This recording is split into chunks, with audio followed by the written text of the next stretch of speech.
Yes bank को मिला विदेशी निवेशकों का साथ। फाइनेंशियल ईयर 2023 में बढ़ाई हिस्सेदारी। आइए बताते हैं कि किन दो बैंक्स ने खरीदे यस बैंक के शेयर। विदेशी निवेशकों ने फाइनेंशियल ईयर 2023 के दौरान जहां देश के प्रमुख प्राइवेट बैंकों में अपनी हिस्सेदारी घटाई है, वहीं दूसरी तरफ उन्होंने yes bank, IDFC first bank और एक्सिस बैंक में अपनी हिस्सेदारी बढ़ाई है। फॉरेन पोर्टफोलियो इन्वेस्टर्स के हालिया आंकड़े से ये जानकारी मिली है। आंकड़ों के मुताबिक यस बैंक में FPI ने फाइनेंशियल ईयर 2023 के दौरान अपनी हिस्सेदारी 12% बढ़ाई है। मार्च 2022 के आखिर में यस बैंक में FPI की हिस्सेदारी 10.97% थी, जो अब बढ़कर 23.1% पर पहुंच गई है।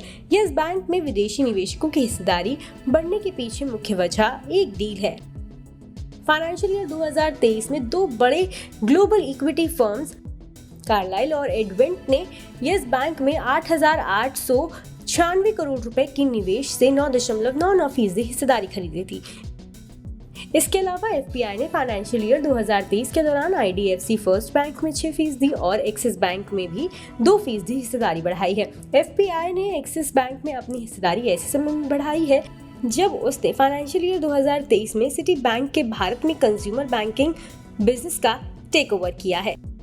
FPI ने इसके अलावा बाकी सभी प्राइवेट बैंकों में 2023 में अपनी हिस्सेदारी घटाई है।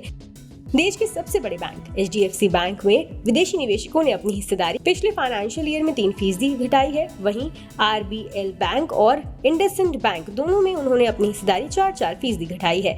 हालांकि ICICI बैंक में FPI की हिस्सेदारी में कोई बदलाव नहीं है। फाइनेंशियल ईयर 2022 के आखिर में ICICI बैंक की 44% हिस्सेदारी विदेशी निवेशकों के हाथ में थी। फाइनेंशियल ईयर 2023 के अंत में भी यही आंकड़ा बरकरार है। बिजनेस और स्टॉक मार्केट से जुड़ी तमाम खबरों के लिए सब्सक्राइब करना ना भूलें मनी कंट्रोल हिंदी के YouTube चैनल को। साथ ही साथ बेल आइकन भी जरूर दबाएं ताकि अगली वीडियो का नोटिफिकेशन आपसे मिस ना हो। इसके अलावा आप हमें Facebook, Instagram और Twitter पर भी फॉलो कर सकते हैं।